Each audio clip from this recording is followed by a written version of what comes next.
No countdown to time. No, it did. I just was clicking over to the YouTube. There was a countdown. Yeah. My bad. He fooled me. All right. Let's click on my ever lovable phone. Sometimes my phone loves me. Sometimes it hates me. And sometimes the wind blows. And I fart in the wind. I did once, yeah. Destroyed a lot of people's day.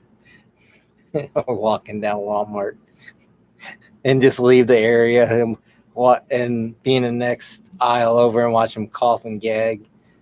That's fun. Haha, take that, people of Walmart. Oh, Jesus.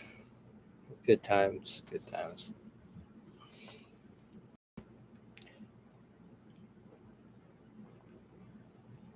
Good times. Good times. Who is finally in? Anybody yet? Are we getting there? Oh, we got two now. We got two. Now, there's that freaky thing where one, like you're watching your. Yeah. What is up? What is up? We'll let everyone file in here. Happy Wednesday. Yeah, happy Wednesday. Hump day, as some people call it. But anyway. I forgot to crack open my alcohol. What is wrong with me? Cheers, sir. Cheers. We had one, we got two. Who is coming in here? Who's filing in? Woo! Oh, that's YouTube. They love YouTube. No, it's not unstable. Stop lying to us. Hey, Tanya! Woohoo! What's up, Tanya? What is up? Are we good on the Facebook end? Apparently, YouTube is giving us some issues. Yeah, I don't know what's going on over there, but we don't know what's going on YouTube. Hopefully on your end, we're all right. So, what is today, Tyler? Please tell our three. Oh, well, today is Way of the Warrior Wednesday. Yes. Or Warrior's Way Wednesday. Sorry. Warrior's Way or Ways of the Warrior. Either way, works just both Either the way, same. it's the Warrior's Way. It's the Warrior's Way. So we're going to have some stories about all kinds of things tonight. We're going to be talking about some, living people who had some extraordinary, or not living today, but people who in their life had some extraordinary tales and some things they did. We'll be talking about some different religions and mythologies. We'll be talking about a certain Viking and a bridge. That's going to be a fun story. Oh yeah. So and some Native American stories as well. Yes. There's some fun stuff. Maybe because I look down my bloodline, not some of it's up in the Nordics, the Sweden, German, and England, and that's where most of the tribes were. The Norsemen, probably the Viking, huh? The Whatnot clan, right? Whatnot clan. I know I say that a lot, don't I? I noticed that while I was watching my videos today, rewatching them, and Whatnot comes up. You'll sometimes catch a word and you'll say it like within a half an hour, probably like 7 or 8 to 10 times. It's you like certain words sometimes. It's okay. And I say that when I'm filming like this and Whatnot. That's something. And that's one of the things, you get that's like certain habits you get in. You gotta break them or roll with it. I'll think I'll break. I'll roll with it with the Whatnot. Oh wow, there's somebody on the YouTube. Oh, somebody's on the YouTube. Oh my gosh! Do you want to check that comment real quick on there? Yes, sir. Thank you. So, like we were saying, it's Warrior's Way Wednesday, and we're going to be talking about plenty of stories related to that. Some of them are going to be paranormal. Some of them are just going to be stories of people, what they did in their lives. Mythology. And some mythology as well. Yes. Or if you don't believe it is mythology, it's just your religion, and that's totally cool too. That's totally fine. It's Meme Black from YouTube. Hey, YouTube, how you guys doing tonight? We're doing good. another great show tonight for you guys. And thank you for joining us on the YouTube. We're trying to get Make that sure one to up. like and subscribe on the YouTube as Yes, well. please. Yes, please. We're trying to build that up.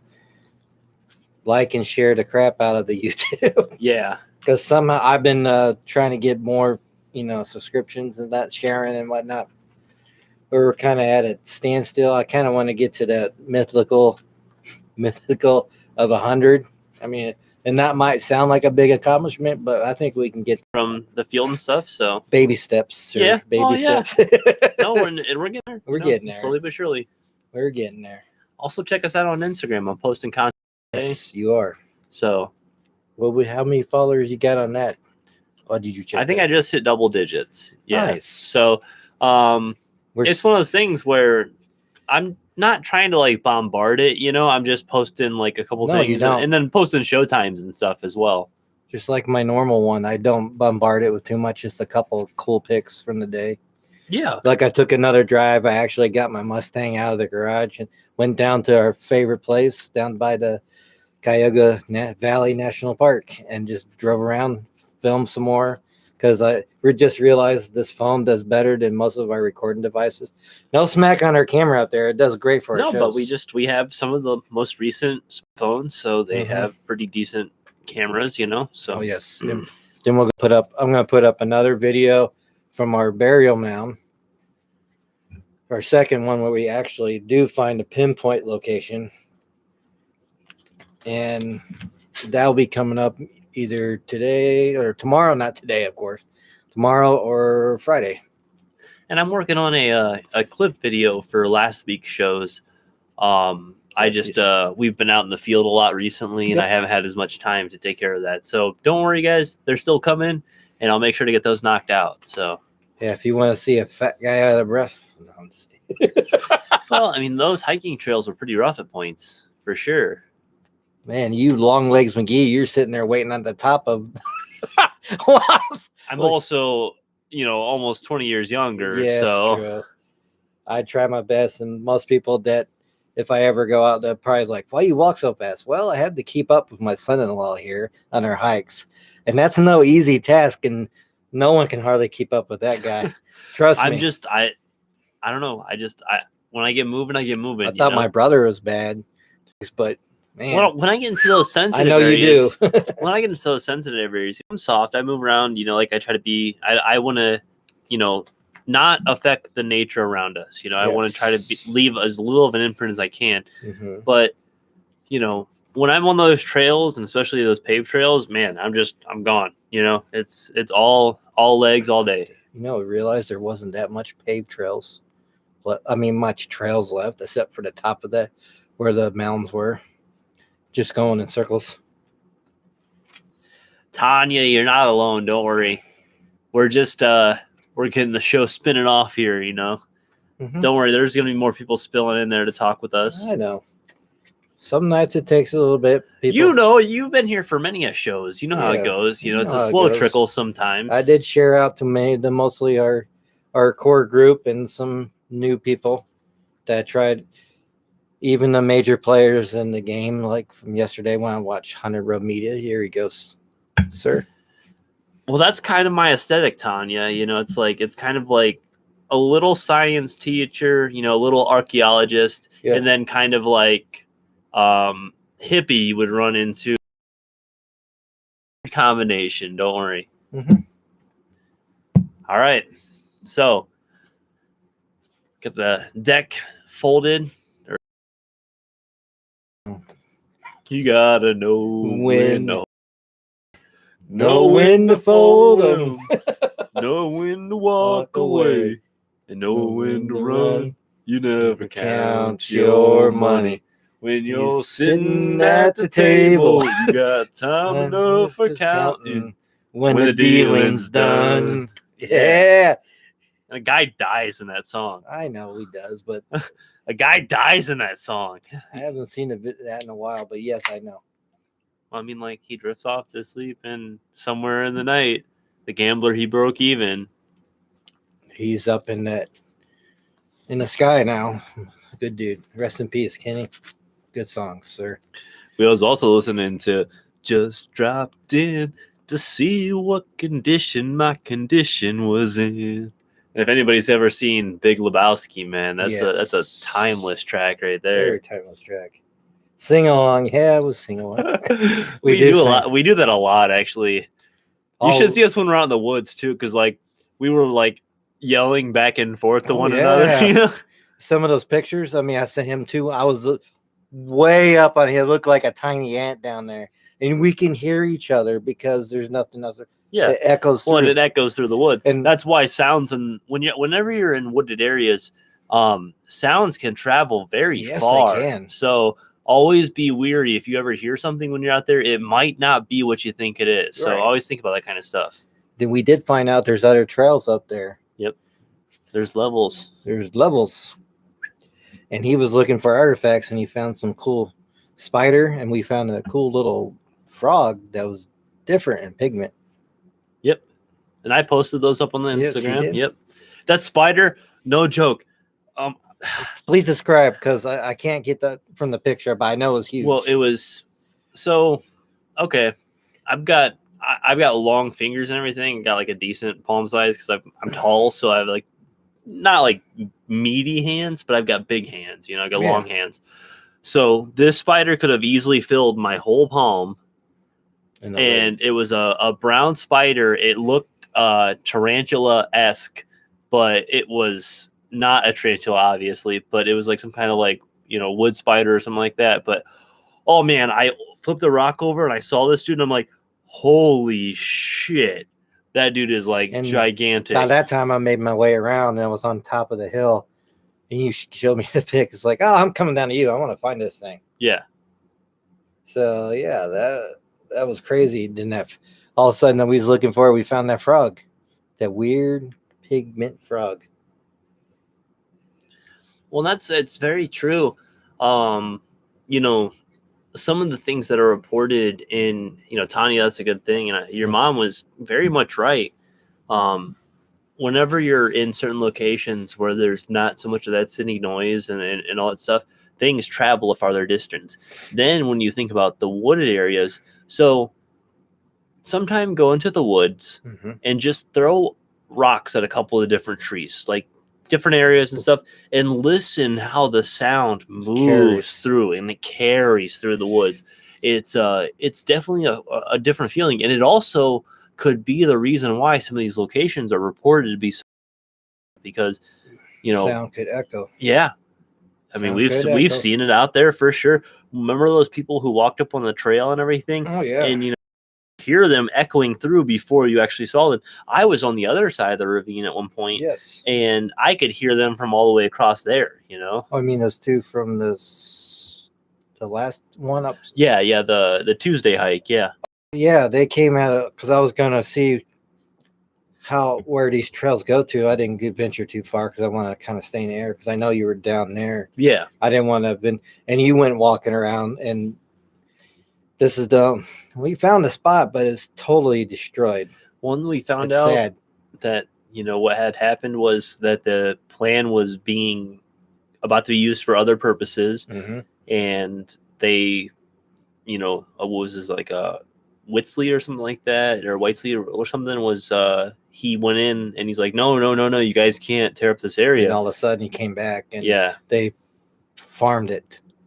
They were starting to farm it. He got to save some, which I think there's some artifacts in the museum, but I'm not going to say what not, because that was about to come out of my mouth. I stopped. Oh, you're catching it, dude. That's how you start to break those habits, you know? Bill Nye of the Paranormal. Oh, man, I would love to have that title, too. Yeah, you kind of remind me of Bill Nye, because you got that tall. Yeah. But you got the long hair. So Linda, what's up? You're definitely the Bill Nye of the Paranormal. Can we put that on a shirt? Let's start with a little bit of Norse mythology, because, you know, you've been talking about this all day, and I know I watched you've been watching stuff, you've been reading about stuff. So break into a little bit of that.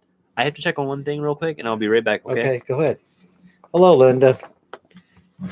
Warriors Way of the Warrior Wednesday, or Warriors Way Wednesday? Warriors Way Wednesday. Talk about different back in the day, like Romans, Vikings, Indians, Native. Sorry, let me correct myself. I always usually say Native Americans. I apologize. All right, I'm going to read something about Norse mythology, which is, of course, the Vikings. If anyone's seen Vikings, you will understand this. Norse mythology is the body of myths the North Germanic peoples stemming from Norse paganism and continue after into the Christianization of Scandinavia and into the Scandinavian folklore of the modern period. The northernmost extension of Germanic mythology. Norse mythology consists of tales various I'm struggling tonight. Entities, beings, and heroes derived from numerous sources from both before and after pagan period, including medieval manuscripts, archaeological representations, and folk tradition. The source texts mention numerous gods such as the hammer-wielding, humanity-protecting thunder god Thor, who relentlessly fights his foes, the one-eyed raven-flanked god Odin, who craftily pursues knowledge throughout the worlds and Freya, who rides to the bestows among humanity and the runic alphabet, the beautiful Sinor working feather cloak clad goddess Fear, who rides to battle to choose along the slain, the vengeful, and skiing goddess Skyo, who refers the wolfhounds of winter mountains to the seashore, the powerful god Norn, who may calm both sea and fire and grant wealth in land, the god Freyr, whose weather and farming associations bring peace and pleasure to humanity, the goddess Idun, who keeps apples that grant eternal youthfulness, the mysterious god Helmdor, is born of 9 mothers, can hear grass grow, has gold teeth, and possesses a resounding horn. The Juntan, Loki, yeah, we always love Loki, who brings trickster, man. Who brings tragedy to the gods by engineering the death of goddess Freyg's beautiful son Bladder and numerous other deities. God, I can't talk tonight. Deities, yeah, thank you. I tried to read this a couple times before, but it can't come out of my mouth correct. But yeah, that's some of the Norse mythology, and some of you might know from Marvel. Yeah, because they use that. But everyone knows they talk about Odin a lot in the Viking series, which well, and Odin is the all-powerful. You know, the all-powerful. He made his way through a certain system before what was known to the people who practiced that religion, and led the way for a lot of good stuff, you know. And speaking of, something related to the Norse and the Viking mythology, well, we have a historical story of a certain battle at a certain bridge, so I'll be getting into that right now.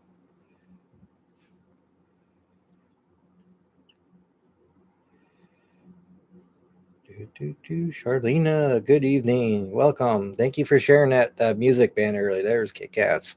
Anyway. So, unfortunately, the Viking way and the Viking lifestyle was wiped out. It's had a resurgence in modern times as people practice multiple different things, more ancient things, modern things, all kind of different stuff. So there are people who identify to those Norse religions and everything now. Paganism also deals with a lot of different variants and all that stuff. This is the story of how a single Viking was able to hold a bridge for a very long period of time, enough time for his men to stabilize. And although they were eventually defeated and he died in an unfortunate way, he was able to literally hold off an invading army because they had to funnel towards this bridge. He was able to hold them off for a time. So let me read the story real quick. Go ahead. And hopefully you guys enjoy. So, 1066 was a tough year for Harold Godwinson, also known as Harold II, the last Anglo-Saxon king of England. This had a lot to do with the two approaching forces who were trying to end his reign way earlier than he expected. One of them would be famously successful, and the other would get ended themselves. All Harold knew in September 1066 was that 300 Viking ships were on their way to England, and his good-for-nothing brother was floating along with them. Harold was ready for an invasion, just not a Viking invasion from the north. He was actually waiting for William the Bastard, who was supposedly coming to cross the English Channel. When the English king learned about his brother's landing in England, Harold took his waiting army north to meet him. The incoming Viking army was already wreaking havoc on York and Northumbria, and was waiting for the area to send more hostages to their camp to Stamford Bridge. That's where Harold arrived in less than 4 days. This move totally caught the Norwegians by surprise. The Vikings had no idea there was even an army in the area. When Harold II arrived, they were systematically cut down by the advancing Englishmen. The rest had to flee across the bridge. When the time came for the Anglo-Saxons to pursue, the bridge became a choke point the English just couldn't cross because of one angry axe-wielding Viking who was cutting down Englishmen like it was his job, which, I mean, it was his job. There was some, they say, he was a soldier, you know? Yeah, there was some, saying the Northmen were big compared to the Englishmen. They were they were definitely larger because they were men who worked in the fields a lot, who did their own farming. They also did all the wars and fighting and all that stuff. So they were constantly active. But this man himself was, and there's different reports, different sizes. I'm gonna report the one that I've heard the most common.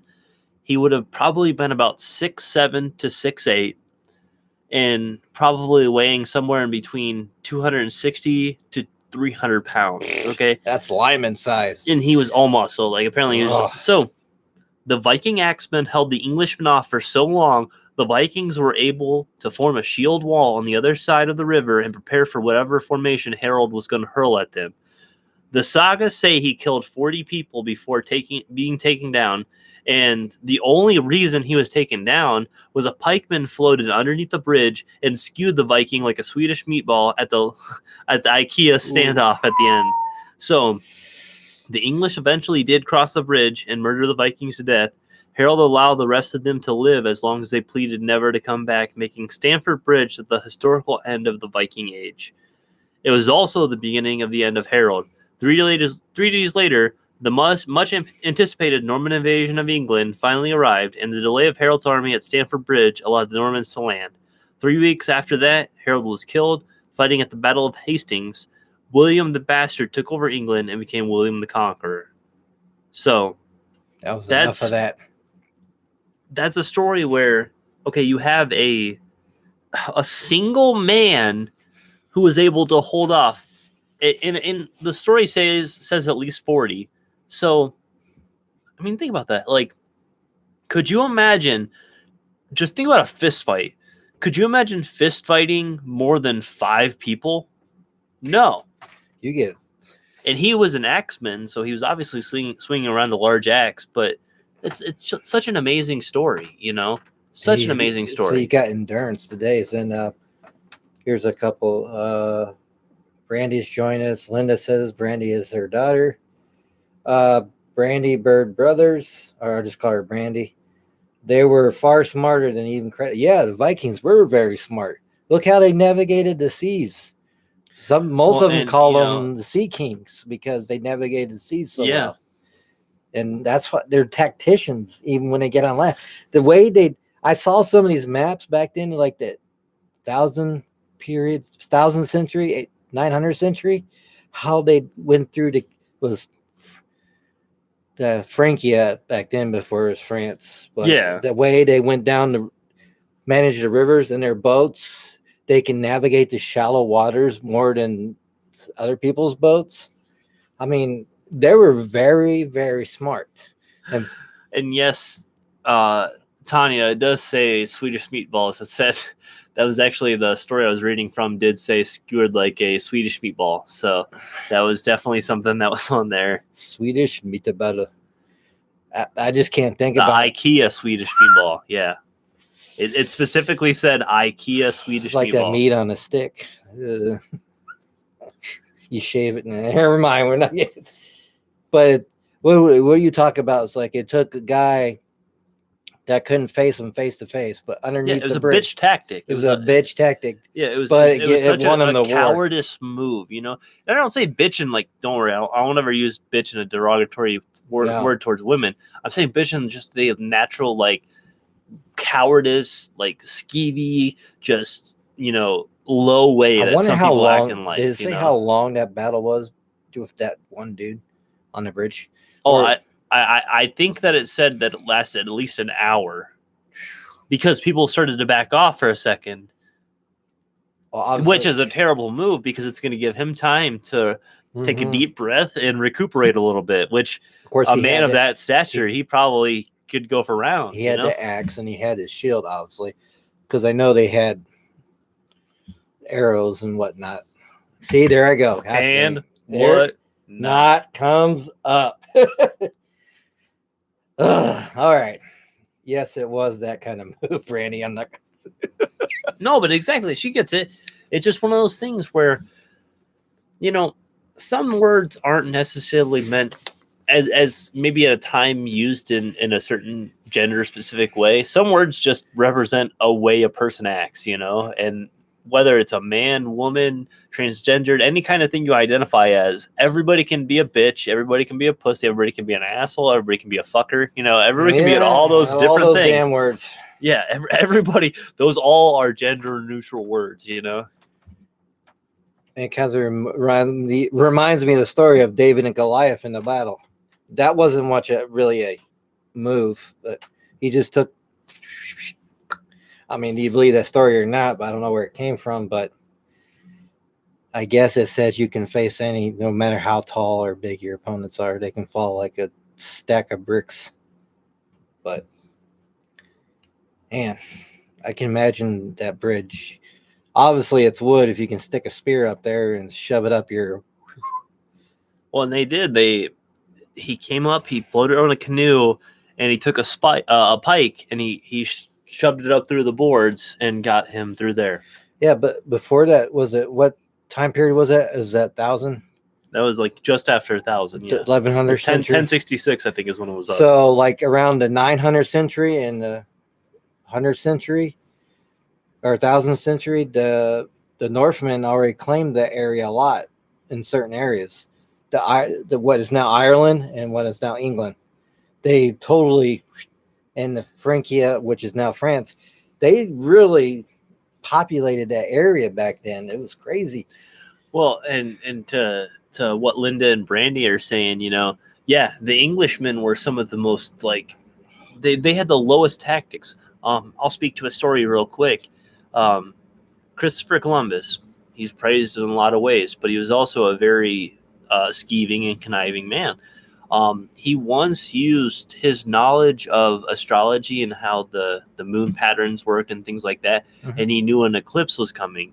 So as he was taking over the land and the natives were resistant, he said, look, I know this great power, and in 2 days the sun is going to be blacked out from the sky, and you guys will reconsider your decision. Well, he knew an eclipse was coming.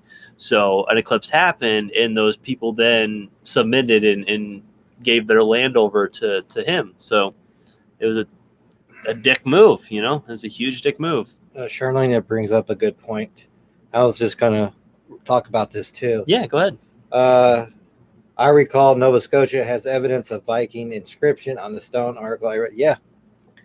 And that's why they made a way over from over there from the Northland, they call it. Well, Leif Erikson, it's like he came over to Iceland.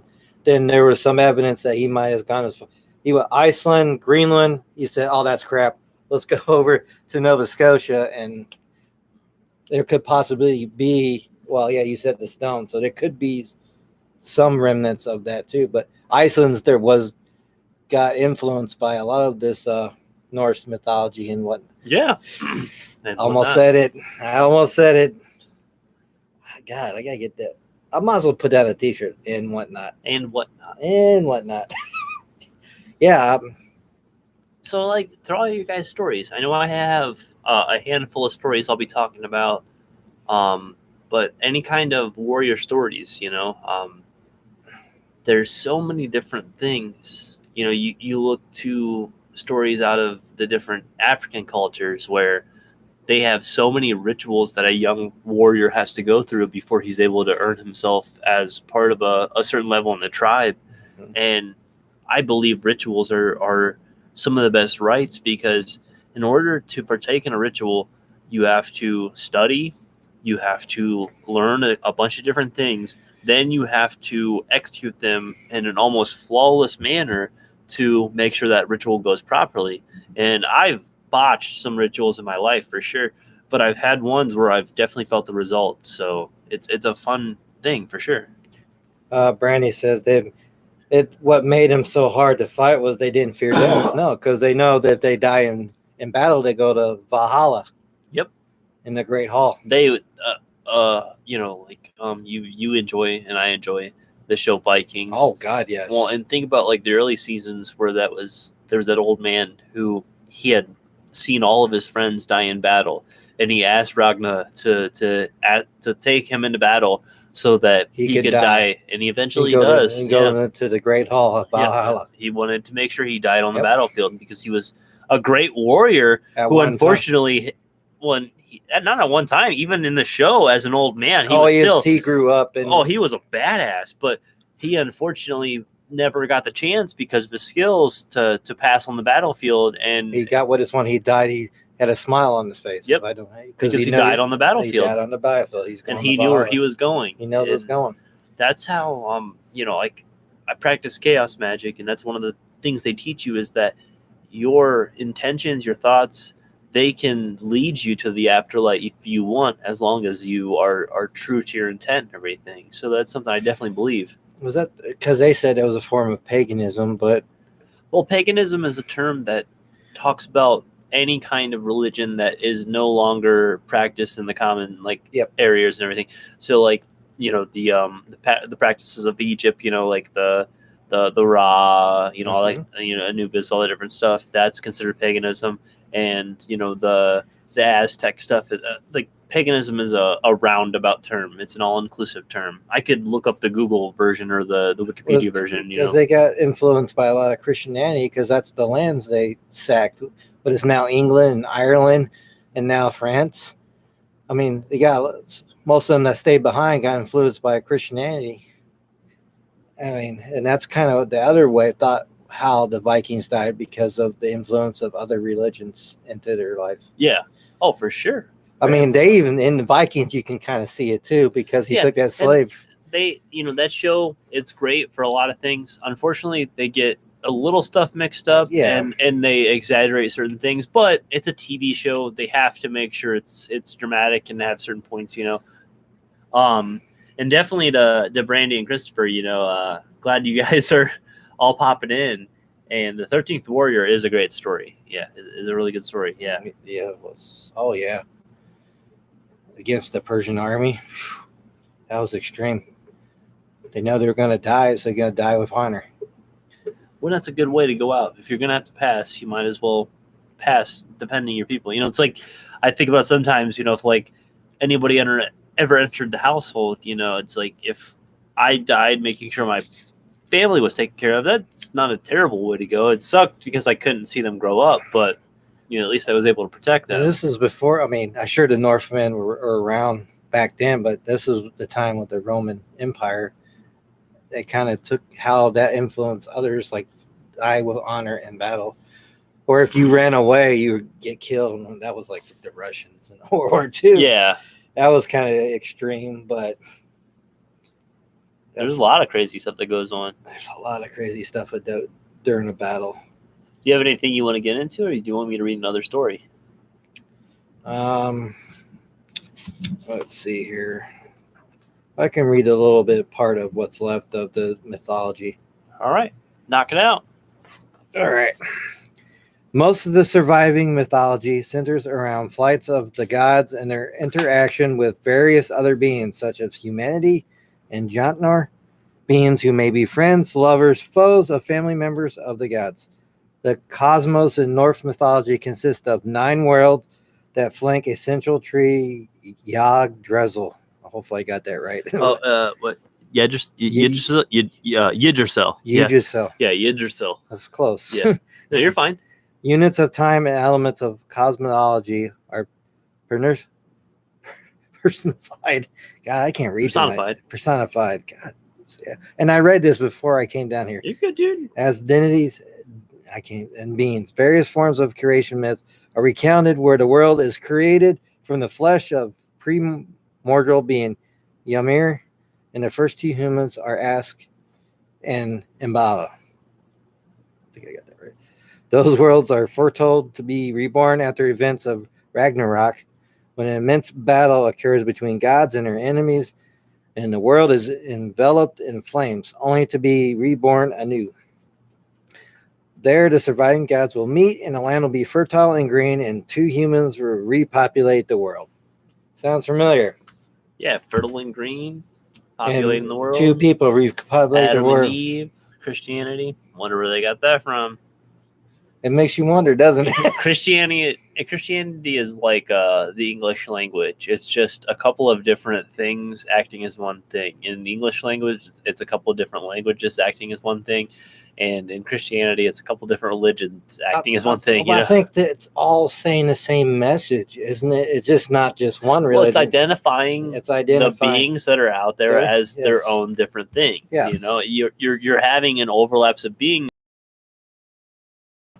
The only problem when you get to certain levels is like religions that like want to say it's one God and stuff. I don't know. It's harder to believe something like that, especially when you think about like how certain things have been practiced over the years. You know what I always say: there is a higher conscious. Yes. Yeah. And who knows what the higher conscious kind of ways it personifies or not personifies presents itself. Yes. You know, in how many ways it's like it's a whole different bag of worms. Mm-hmm. You know, and when you get into like Greek and Roman, you know, there was it all overlaps, you know, and then you get into the Egyptian stuff. It breaks away in different forms, but it remains the same. Yeah, and then you think about like the Mayans, you know, what they were practicing. And that's a whole other bag of worms because they might have figured something out that other people didn't. You know, there's a bunch of theories surrounding that whole stuff. You know, I'll get into one of my next stories real quick while we're all hanging out here.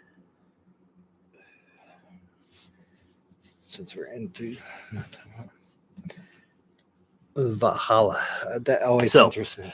It's, you know, the Warrior Way Wednesday, and we're talking about lots of different warrior tribes. And Hawaii is known for a lot of different tribes and a lot of different practices, but they're also known. And, you know, we like to keep it paranormal on the show. We always make sure there's something paranormal or unexplained. Exactly. So this is the legend of Hawaii's night marchers. And if you've never heard of the night marchers, it's apparently a thing that happens where if you're out alone in certain areas or in a small group in certain areas, these night watchers are ancient, you know, Hawaiian warriors who, and I know I'm saying Hawaiian wrong. I'm saying it wrong on purpose. The technical pronunciation of Hawaii is Hawaii. But most people don't really, they think you're being an asshole or you're pronouncing it wrong when you say it the right way. So I'm just going to say Hawaii. So this is the legend of the night marchers. There's hardly a native Hawaiian or long-term transplant to the island that has not, at some point when spending time on these shores, had an eerie experience that made them believe in the Hawaiian spirits that rule the night. If you are a newcomer to the island, scoffing and dismissing the night spirits or colorful folk tales, do so at your own peril. The night warriors, known as Haku Aipo in the Hawaiian language, are frequently seen, especially on nights where the moon is full during the recent events of the blood or red moon Even though the islands were surrounded in dense clouds, multiple sightings of the night marchers were reported to local authorities in different locations throughout the island's chain. Mysterious moon appearing on the last 4 Hawaiian moon phases just before the moon goes completely dark. The night warriors have frequently been sighted traveling along a historic route that reportedly cuts directly through the Davies Pacific Center in downtown Honolulu. Recent sightings target sacred Hawaiian sites such as sacrificial temples and other locations in Oahu, including King Kamehameha. Yeah, that's really his name, just like the Dragon Ball Z thing. I'm not joking. His literal name is King Kamehameha the Third. Wow. Summer Palace, Yokohama Bay, Kalamala Valley, Makaha Valley, Ka'ena Point, and Diamond Head Crater. So, yeah. Now I'm continuing real quick. Okay. The first documented record of the night marchers dates back to the island time of Captain Cook's arrival on the island in 1883.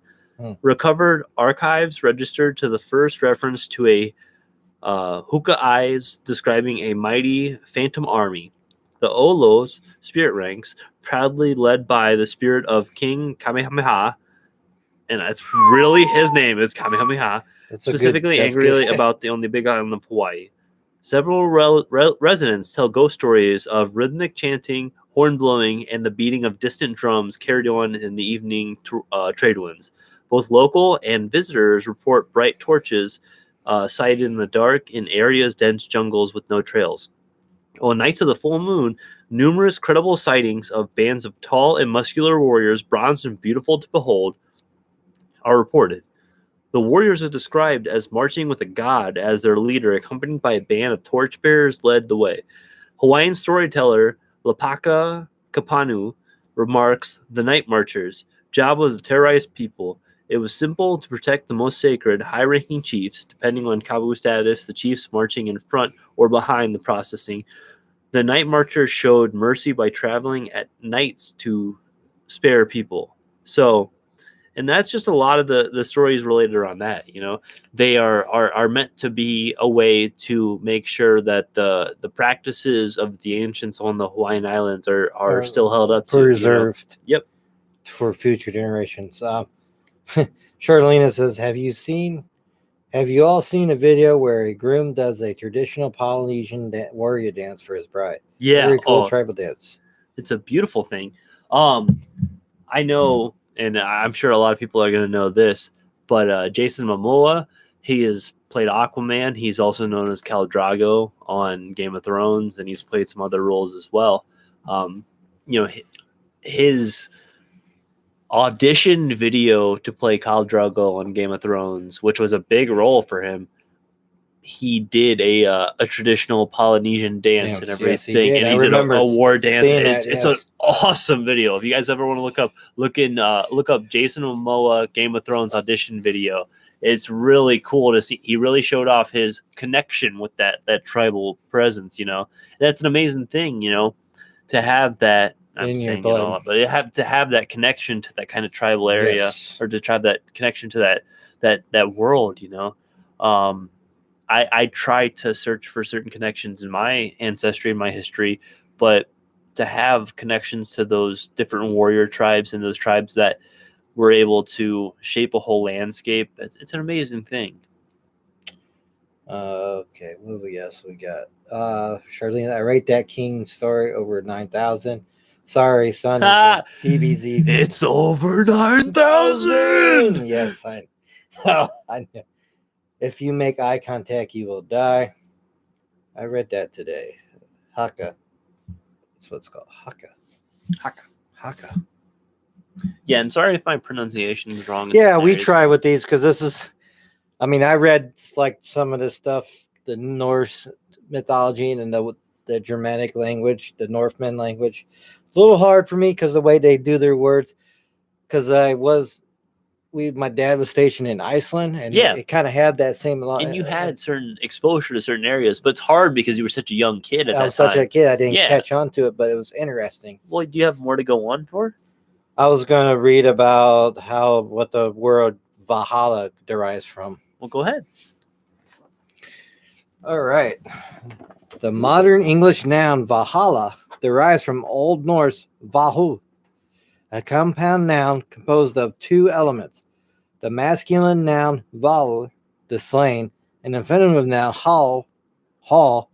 Valor has cognates in other Germanic languages such as Old English, the slain, slaughter, and carnage. Old Saxon, Waldad, murder. Old High German battlefield, bloodbath. Wow, that's pretty gruesome sounding. Excuse me. All these forms descend from Proto-Germanic masculine noun Walz. It's like Walaz. I'm going to spell some of these if I can't say them. Among related Old Norse concepts, Valor, Valr, also appears as the first element of the nouns Valkyrie, choser of the slain, Valkyrie, and Valfreya, one of the goddess Freya's several names. Wow. I actually said Freya's right. That's pretty cool. I'm happy about that. The second element, whole, is an common Old Norse noun. It's conjugate to modern English hall and has the same meaning. Both developed from Proto-Germanic xalo or hollow, meaning covered place, hall. Itself from the Proto-Indo-European root kal. As physiologists such as Calvert Watkins have noted that the same Indo-European root produced Old Norse hail, a proper noun employed for both the name of another afterlife location and a supernatural female entity who oversees it, as well as the modern English noun hell. Wow, interesting. In Swedish folklore, some mountains that were traditionally regarded as adobes of the dead were called Valhalla. It is therefore possible that the whole element derives from Halla, rock, and originally referred to a underworld, not a hall. That's crazy. That's really crazy to think about where all this derived from. And look, supernatural female entity oversees it. Paranormal related. Well, the spirit mother. Spirit mother. Tattoo is the spirit mother, you know? It's Freya's. Goddess Freya. We got a very interesting tattoo. I say interesting because I know to some people it might be offensive, but it definitely embodies what I think is the spirit mother, you know? And it's all like relates to like the mother name. Yeah. And that's where I think it derives from.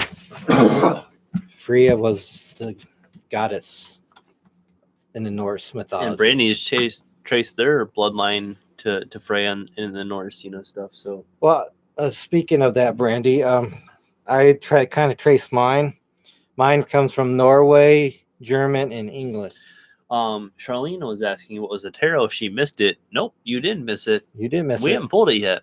I wanted to wait until some people were here, some of the regulars and stuff. We already shuffled earlier. So it's shuffled and cut. The card is ready to go on top. So let's go ahead and knock that out right now. Go for it. All right. So it's the 8 of oysters in the upside down position.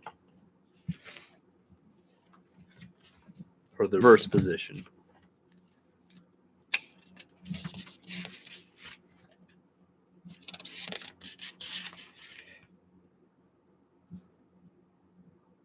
I think I'll read this one next.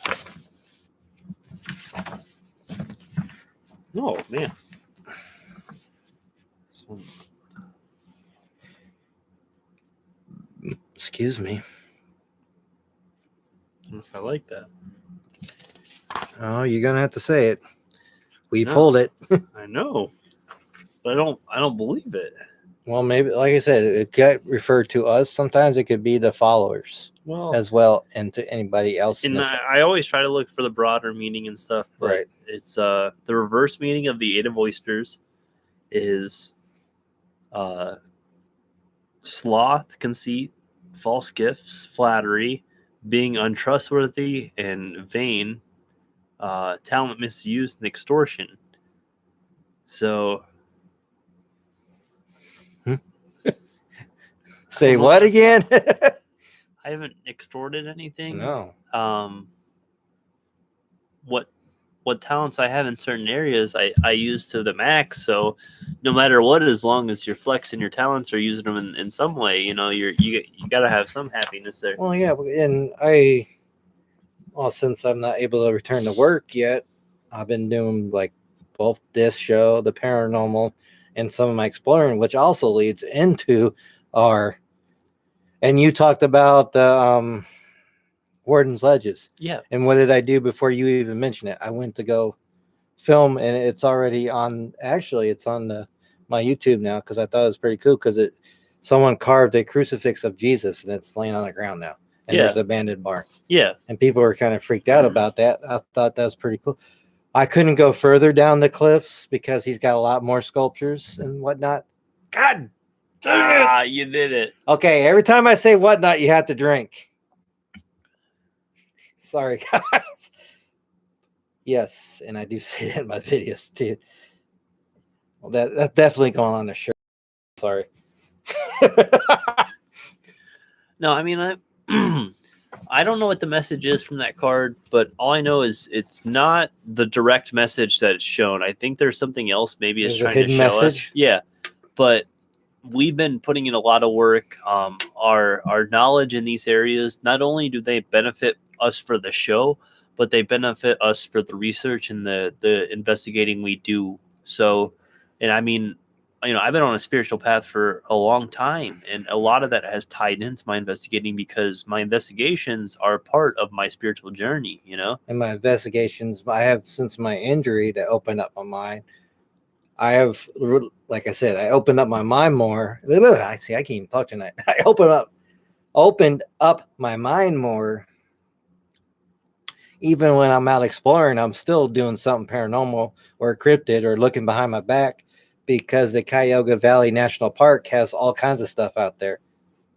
Even a burial mound now. You got burial mound, you got Native Americans, you got cryptids, you got spiritual, you got haunted. Yes. All in a location. Yep. All in one location. So, and there's got to be a portal somewhere. I keep saying that. That's a common theory about some of these locations is that there's some kind of portal. Because I was up on the hill while you were down there looking for relics in the water and whatnot. Oh, God, there it goes again. I stopped myself. Dude, my mom just tuned in. Ozark is an awesome show. I love Ozark, man. I heard of that. Yeah, I really enjoy Ozark.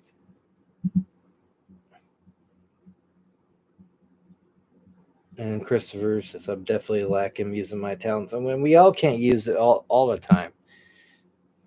But when you have that open mind, it just seems like no matter if your intention wasn't. Hey, Nikki Ray Explorer says, hi, Chris. Oh, hi, Nikki.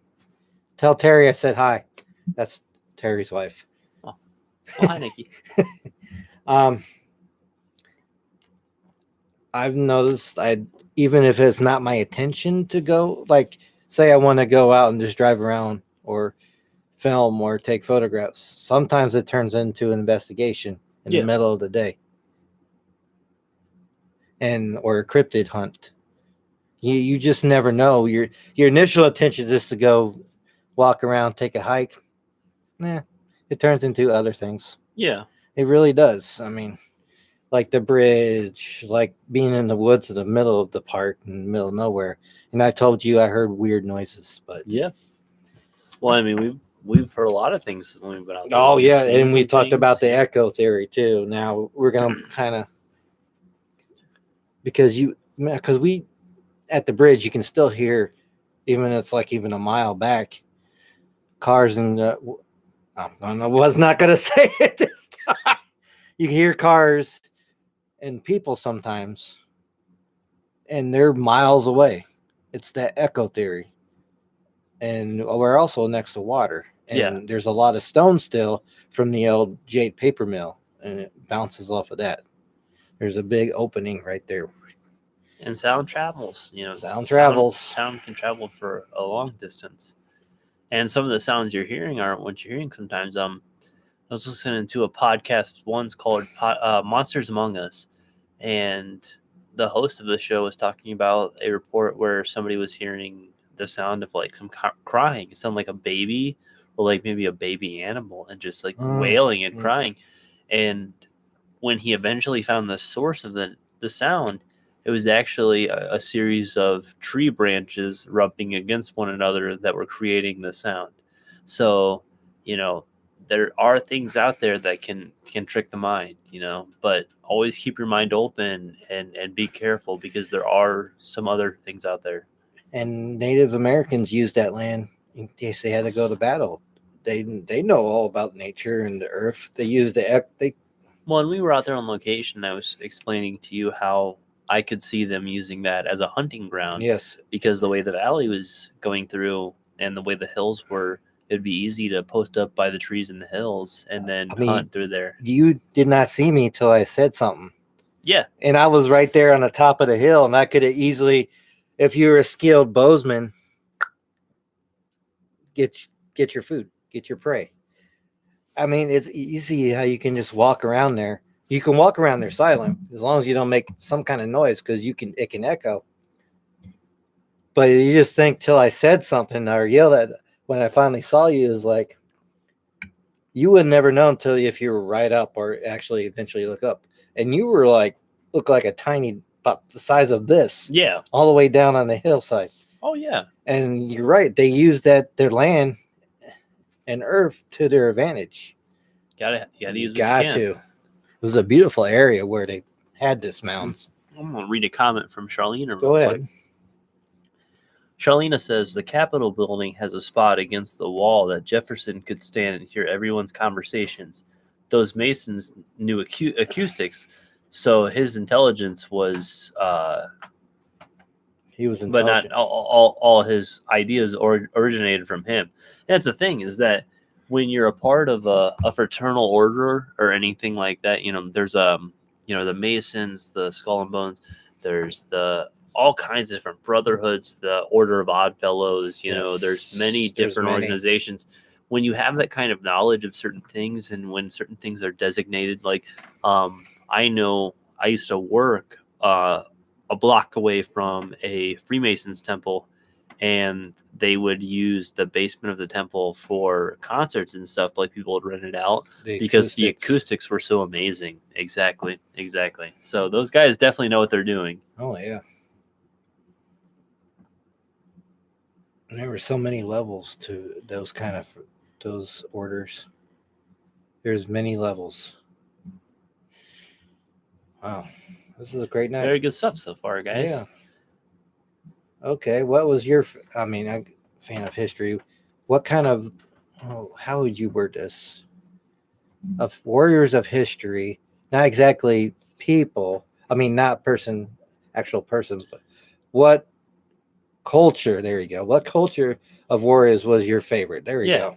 There we go. It can be ranging from different, time periods, all kinds of different things. Well, mine's obviously the Vikings. Yeah. Because I think I have a tie with them. Some kind of bloodline, maybe. I don't know. I have to look further into it. But now that I've been watching this, and it's like they came from here, Germanic, Norway, the Northmen, and of course England, because they attacked it a lot. Yeah, a lot, because it wasn't too far from the sail, because it was right there. It was a big island. There's like, ooh, new lands. Mom, the tarot card was the Eight of Oysters in reverse, and it was not a very good pull. It had some negative stuff surrounding it. Let's talk about like deceit and certain things like that. But I don't think that's really going on at all. So I don't know what the card was trying to send us, but I'll look further into it. And I just know that sometimes there's a deeper message. Yeah, there's a different message it's trying to show. It might be related to just one specific topic of something, Norse, and Egyptian. Well, yeah, I used to do study Egyptian. I did history report on Egyptians back in middle school because I thought they were fascinating as well. I did a report on the platypus in elementary school. Did you? I bet my report was better. Probably way better. You probably had Wikipedia back then too. No, Wikipedia wasn't back then. Oh, okay. Not yet. Not yet. I Junior high, I think, is when I started using that. I had, of course, my history books, but those ain't correct.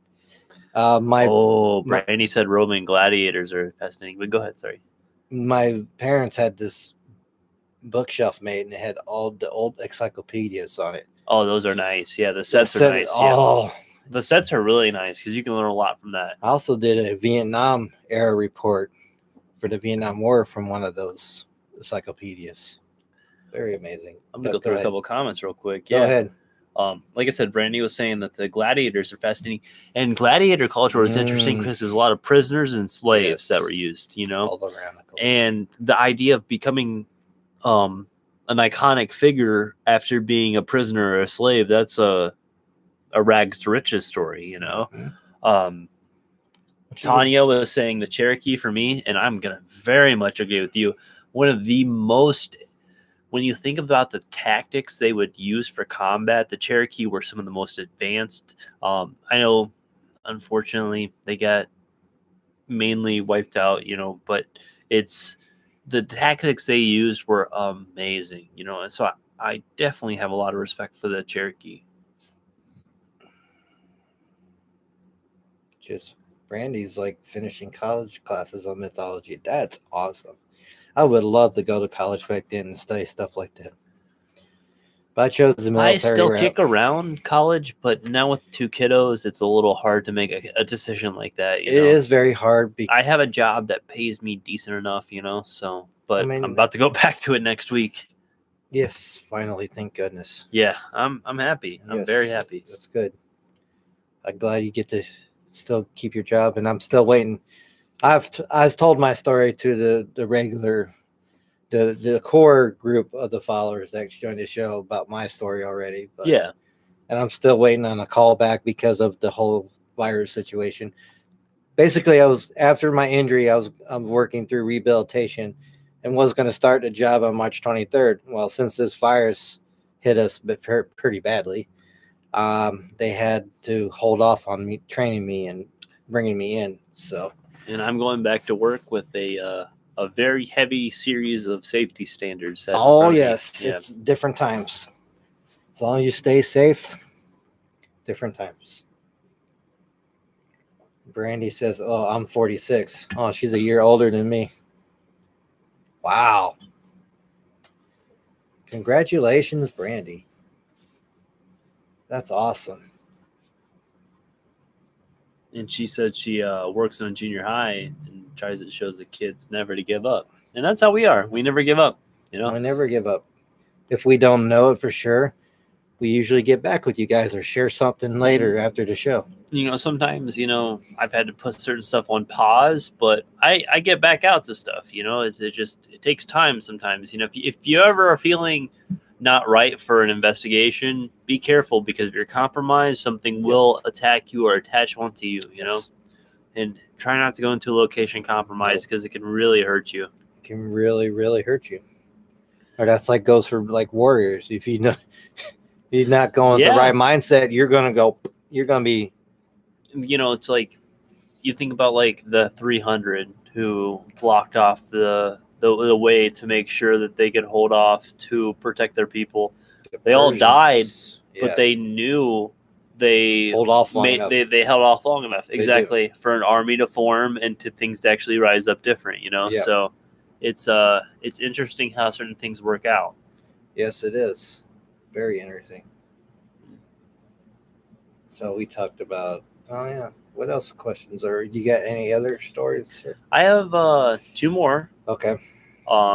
If you want me to read another one, I can. If you have more, is it my turn? Did you already read something? Then it's my. We can go. I read about the the Hawaiian warriors. Oh yeah, and I read about the Valhalla. So I guess it's my turn. Then. Your turn. Yes. Okay. Your turn. Ding, ding, ding. So, this is a story about the lame warrior and the skeleton. Ooh. And this is a Native American story, and it's very interesting. It's not too long, don't worry. I'll blow through it pretty quick. Oh yeah. But I do hope you guys enjoy. Yeah, excuse me. In the days before horses, a party of young Arapahoes set off on foot one autumn morning in search of wild game in the western mountains. They carried heavy packs of food and spare moccasins, and one day, as they were crossing the rocky bed of a shallow stream, a young warrior felt a sudden sharp pain in his ankle. The ankle swelled, and the pain grew worse until the pitched camp that night. I'm sorry. Next morning, the warrior's ankle was swollen so badly it was impossible for him to continue the journey with the others. His companions decided it was best to leave him. They cut young willows and tall grass to make the thatched shelter for him, and after the shelter was finished, they collected a pile of dry wood so that he could keep a fire burning. When your ankle gets well, they told him, don't try to follow us. Go back to our village and await our return. After several lonely days, the lame warrior tested his ankle, but it was still too painful to walk upon. And then, one night, as heavy snowstorm fell, virtually imprisoning him in the shelter, he had been unable to kill any wild game. His food supply was almost gone. Late one afternoon, he looked out and saw a large herd of buffalo rooting in the snow from grass quite close to his shelter.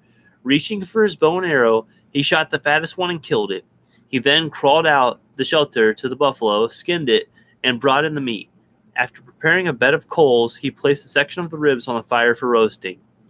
Night had fallen by the time the ribs were cooked, and just as the lame warrior reached for his piece to eat, he heard footsteps crunching on the frozen snow.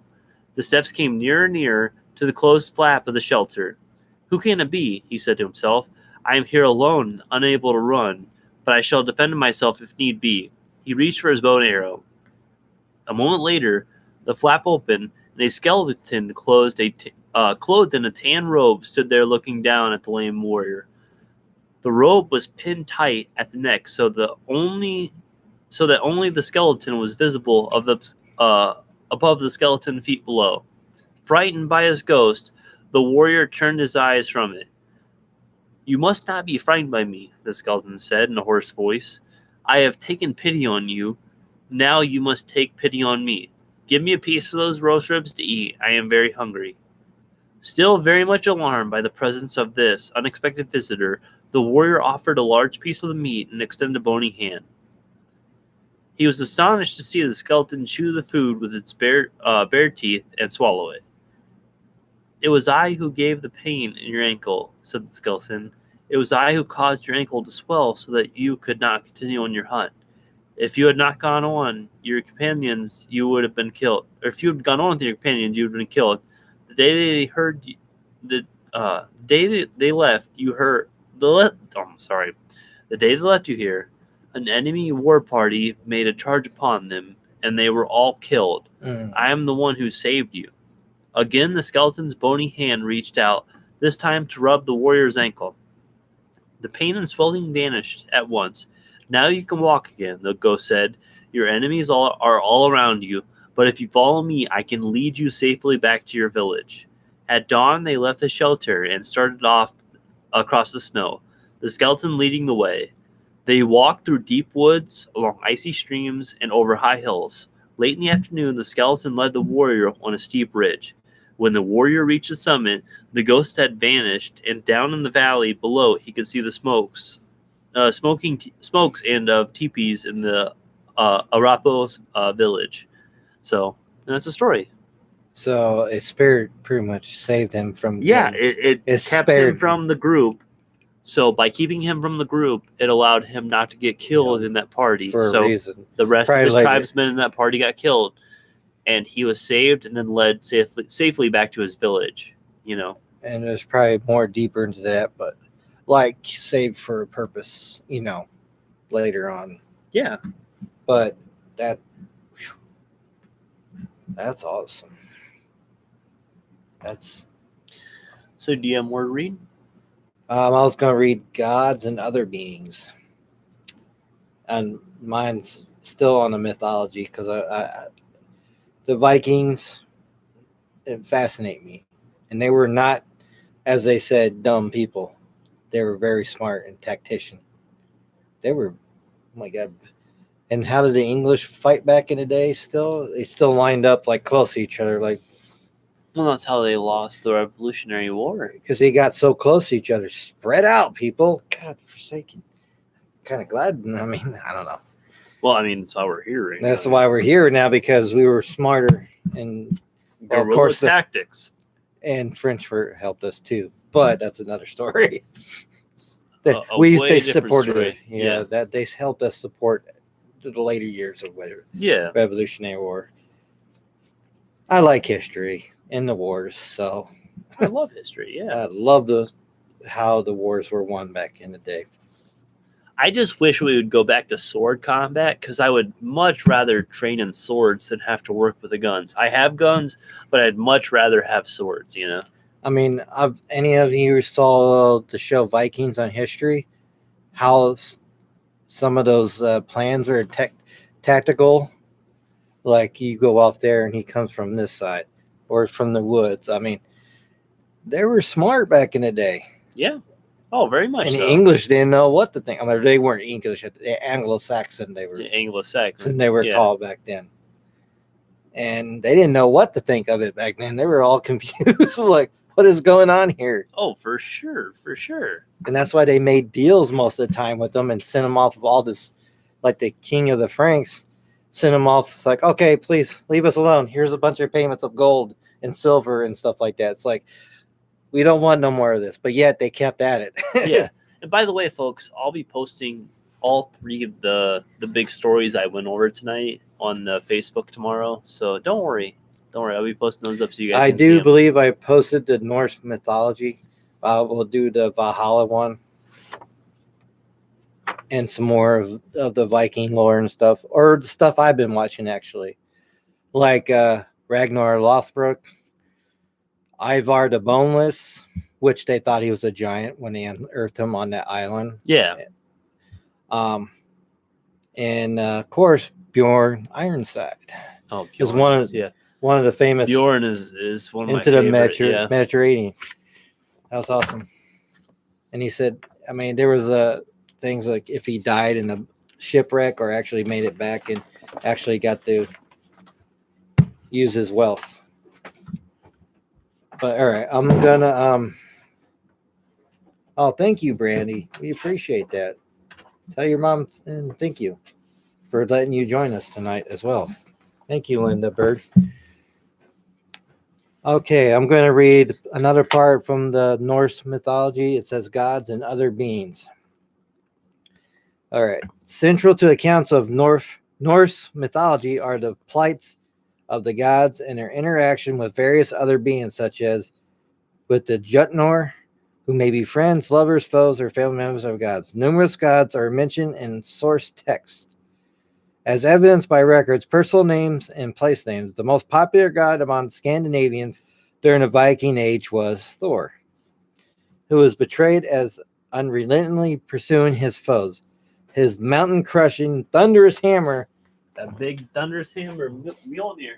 There we go, Mjolnir. Mjolnir. Mjolnir in hand. Mjolnir.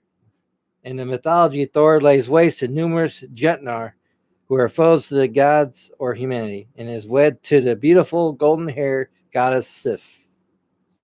Sif. The god Odin is also frequently mentioned in surviving texts. One-eyed, wolf and raven flanked, with spear in hand, Odin pursues knowledge throughout the world.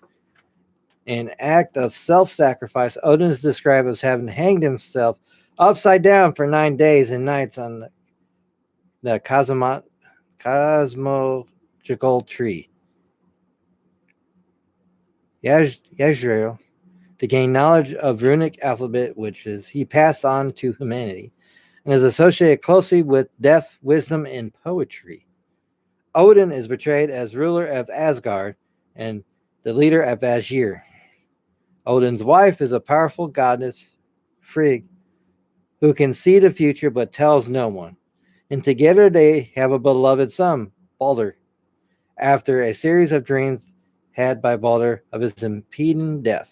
His death engineered by Loki, and Balder thereafter resides in Hell, a realm ruled over by the entity of the same name. Odin must share half of his share of the dead with powerful goddess Freya. She is beautiful, sensual, wears a feathered cloak, and practices Siddir. She rides to battle to choose among the slain and brings her chosen to her afterlife field, Folkner. Freya weeps for his missing husband, Or, O-O-R, and seeks him after faraway lands. Freya's brother, the god That's Freya, by the way. of Freya. I thought I said that right. I guess I did. Freya, yeah. Freya's brother, the god Freyr, is also frequently mentioned in surviving texts in his association with the weather, royalty, human sexuality, and agriculture brings peace and pleasure to humanity. Deeply lovesick after catching a sight of beautiful Schwantad reader, Freyr, wow, I'm trying to get these words right. I'm doing my best. Seeks and wins her love, yet at a price of his future doom.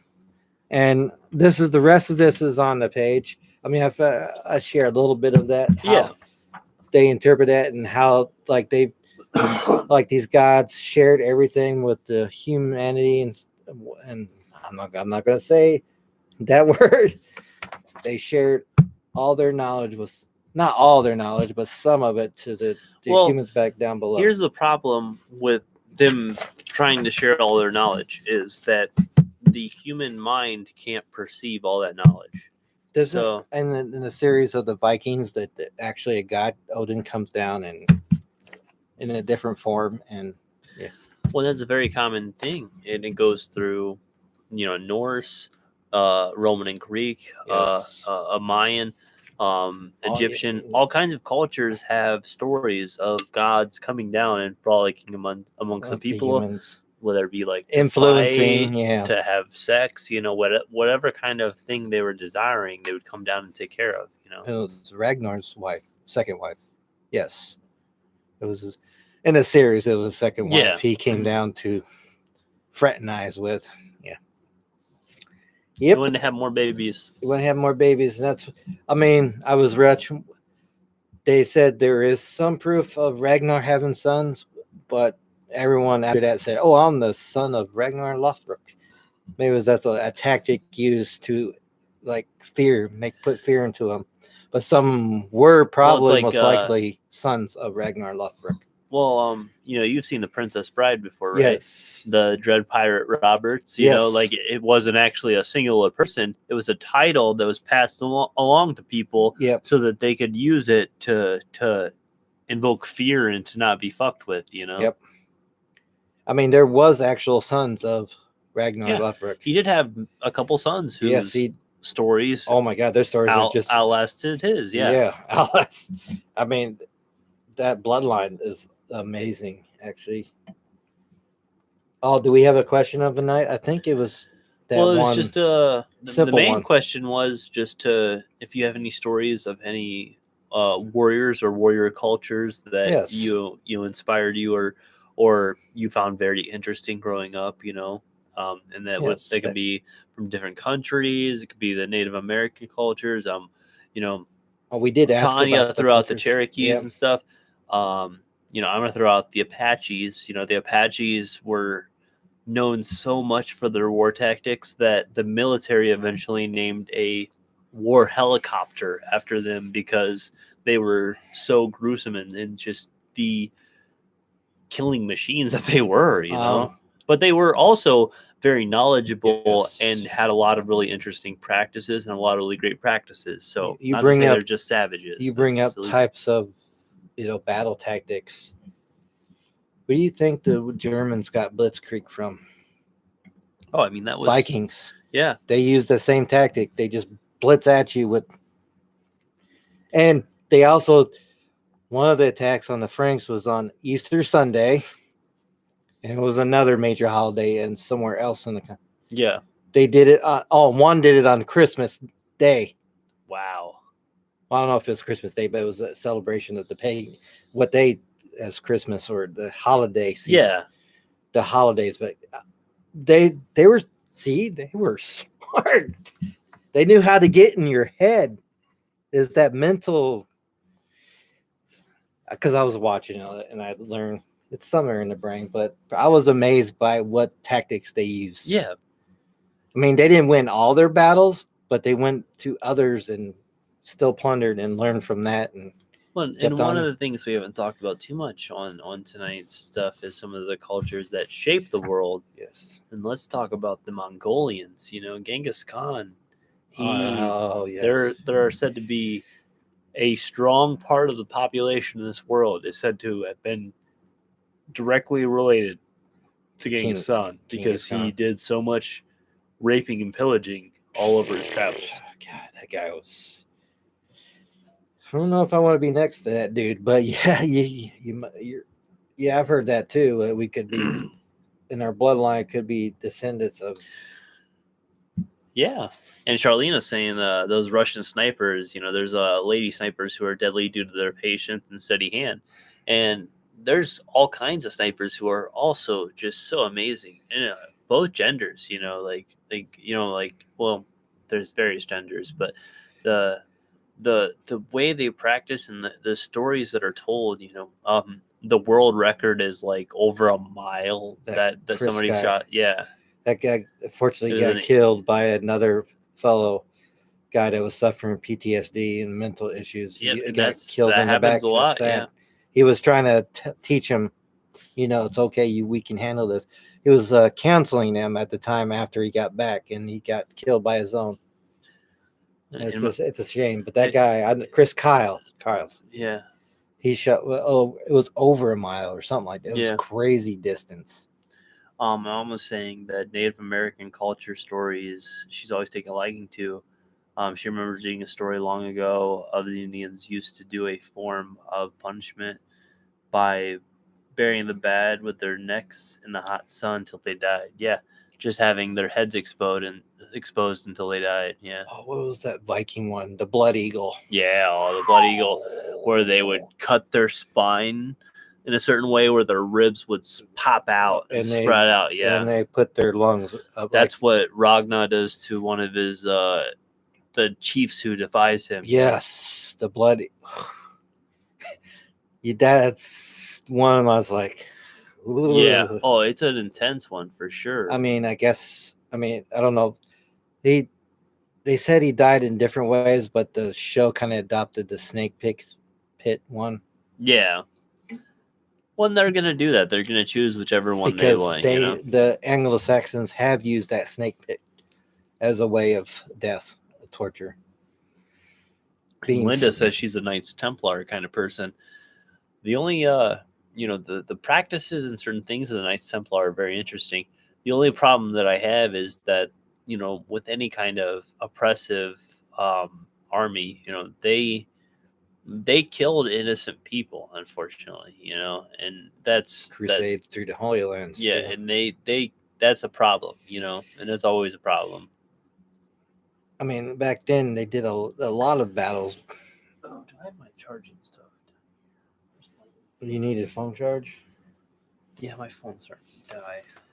I have it on here. Okay. Overkill. Yeah, it was overkill.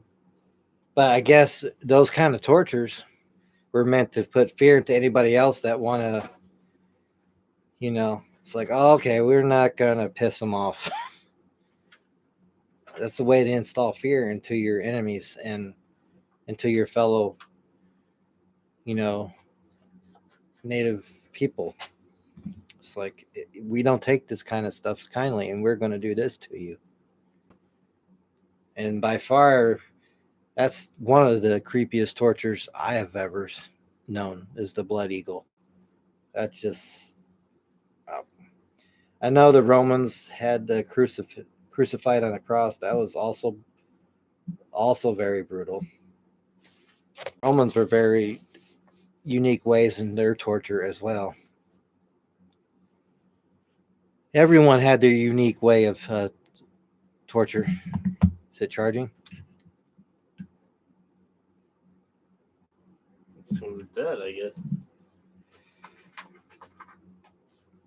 He's getting a charge thing, guys. Hold on. Sorry. I know this is very silly. I'm sorry. Go ahead and share any of your stories, and because I know I talked a lot about Vikings tonight, because I know they do intrigue me, because I do feel they're part of my. I mean, I have to go looking at my bloodline more, but where I come from, German, Norway, and England, and those are all three known back in the Viking, the Northman days, because most of it culture came from Germanic, and that was way before Vikings, Northmen.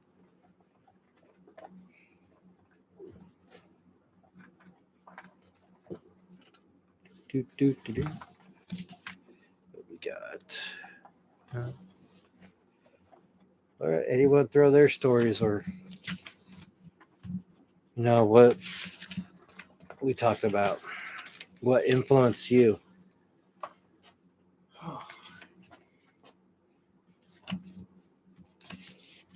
It's okay, dude. Oh, I got it. Don't worry. You got it. We have backups. They got charge. So this one's got full charge. All right, cool. Yeah, my bad, guys. Sorry.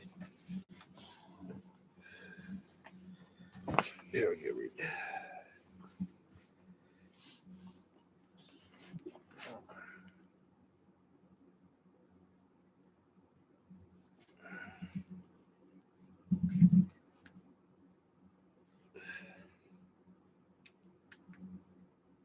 Yeah, all armies kill people they should not. Yes, this is true.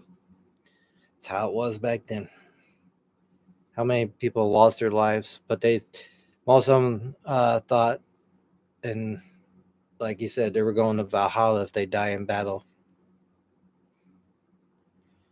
They get lands and they prosper, and just like the Roman Empire, they kept taking and taking, and look what happened to them. Well, that's just how militaries aren't meant for any good purposes. No. There are there's a necessary force, and I have a lot of respect for soldiers who put themselves out there like that, for sure.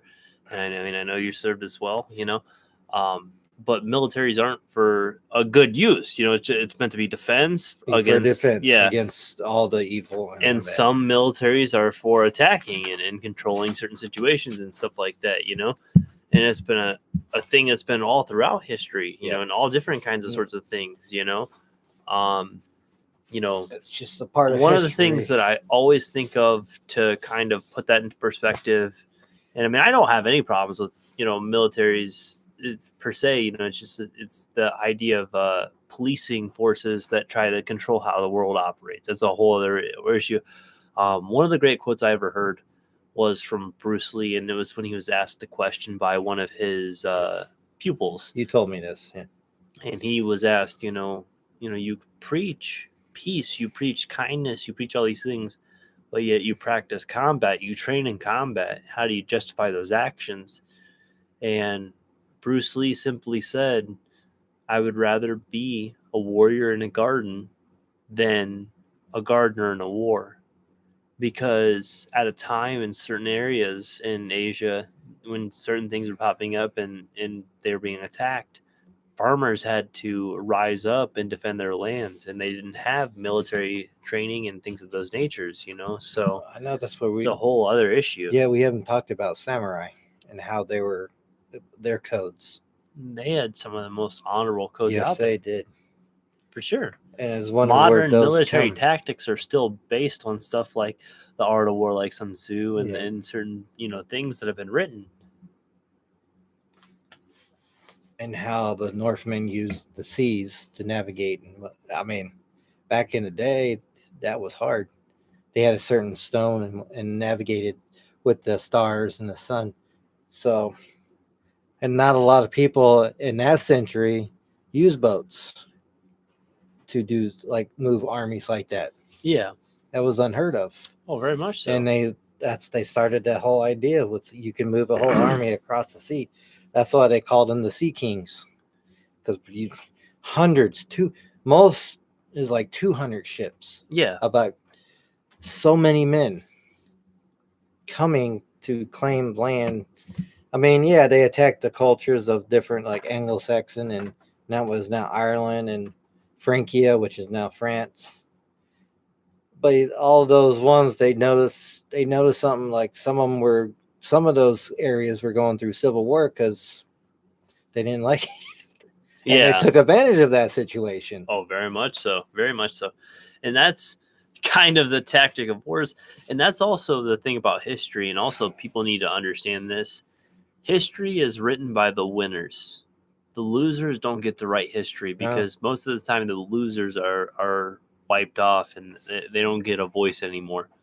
So whenever you're thinking about what you're reading in history textbooks and what you're reading in certain articles and stuff, that was written by the people who won that battle. So it's not necessarily exactly what happened and not always what's going on, you know. So look a little further. They kept better records, like they manuscripts. But records are still kept by the people who. Yes, you know, it's a whole rocky road there. You know, not the good ice cream. Even the Anglo-Saxons, though, now the England and they kept records of these Northmen coming across their country. Yeah, and like Ivar the Boneless or Imar, because they're both considered the same person, had a great heathen army for 5 years going up to Anglo-Saxon and just destroying all these other. Well, and think about some of these cultures that were so intense, like modern day based off a sport where men would use another man's severed head as a ball to kick around. Well, that was South America. Was it the Aztecs? Yeah, like I think it was the Aztecs in South America, exactly. And that's another culture where there's the possibility that they transcended as an entire culture into the next life together, you know, because of how little remnants have been found in comparison to the area they were said to cover, you know. Oh yeah, the greed to have more. Yeah, that too. And the Vikings, like we had, like Ragnar and his sons. I have to do better than my father did, or I have to do better than this person did. So I'm going to go out more to different areas and try to claim more lands and riches. And it's like competition back then. It was always competition. So I got to get more riches. I got to claim more lands. That's what we have to step away from as a society now. But unfortunately, there's just still that kind of mentality out there where it's like you got to conquer all these lands and make sure you control as much as possible, you know, and it's not necessarily what needs to happen. Oh, Charlena says something, and it's very interesting. Napoleon just kept grabbing countries. In fact, many villages welcomed the takeover. It wasn't always a war. Yeah. And they knew about them. It was the fear factor. It was like, okay, we're not... The celebrity factor also is like, oh shit, we can be part of Napoleon's stuff. Okay, go ahead, dude, take over our land. You know, no just problem. Or they heard of Ragnar Lothbrok. It's like, okay, like the smaller, like not so big armies. Okay, Yep. Or that's why some of those countries paid them off. It's like, no, please stop. Yeah, but they didn't. They didn't stop. They kept coming back from work because they knew he had more. Yeah, once you know you can get money, they're not giving it all. You're not getting. And that's why they got payments from the king of the Franks. I forget what his name was, but I have to look. But he kept paying them. How did that country back then feel about that? I mean, you paying them your countries, and yet they did not stop. They came from the north, and they found a way through the Gibraltar Strait underneath the other side of the Francia country. I was like, what the it's like they're gonna keep coming. And Charlena's tossing out there, they got protection and food. Yeah. Well, guess what? In certain parts of American history, people were giving out protection, you know? And So-called protection was tax. they're going to come in and get some money from you, and the only person you need to be protected from is them, you know, because they're the only asshole trying to like come in and take your money. In some of the Anglo-Saxons, that was country on the North Sea. They tried to take advantage, like, oh, we're going to pay him, and thought they were going to be friends and they're going to protect them. No, didn't work out like that. Nope.